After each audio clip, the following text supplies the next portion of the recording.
కేవలం నమ్మితే దేవుని రాజ్యం, విశ్వసిస్తే రక్షణ, విశ్వసిస్తే నీతిమంతులం అవుతాం. మానవ ప్రయత్నం లేకుండా నమ్మితే చాలు మానవునికి అసాధ్యమైన ఆశీర్వాదాలు లభ్యమవుతాయి. ఇదే సువార్త. కేవలము నమ్మి అద్భుత ఆశీర్వాదాలను పొందుకున్న మనము, అంటే క్రైస్తవులమైన మనము, ఆ ఆశీర్వాదాలను మానవాళికి అందరికీ చెందాలని, మానవుల మీద మనకు దేవుడు కలుగు చేసిన ప్రేమను వ్యక్తపరచుటయే సువార్తను ప్రకటించుట, వెల్లడి చేయుట.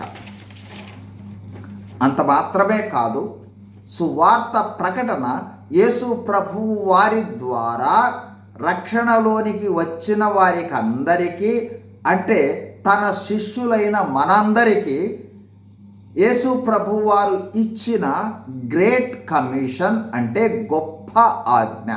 మార్కు సువార్త 16:15. మీరు సర్వలోకమునకు వెళ్ళి సర్వ సృష్టికి సువార్తను ప్రకటించుడి. నమ్మి బాప్తిస్మము పొందినవాడు రక్షింపబడును.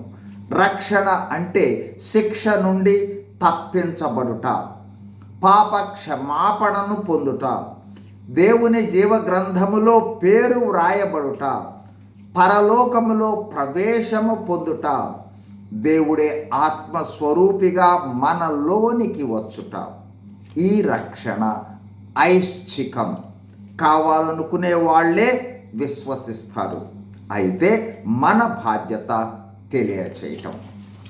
ఈ అద్భుతమైన ఆశీర్వాదాలను నమ్మి పొందుకున్న మనం ఆ ఆశీర్వాదాలకు కారణమైన దేవుని సత్యమును, సత్య సువార్తను మనతో ఉన్న వారందరికీ వెల్లడి చేయుటయే దేవుని ప్రేమను పరచుట, వెల్లడి చేయుట.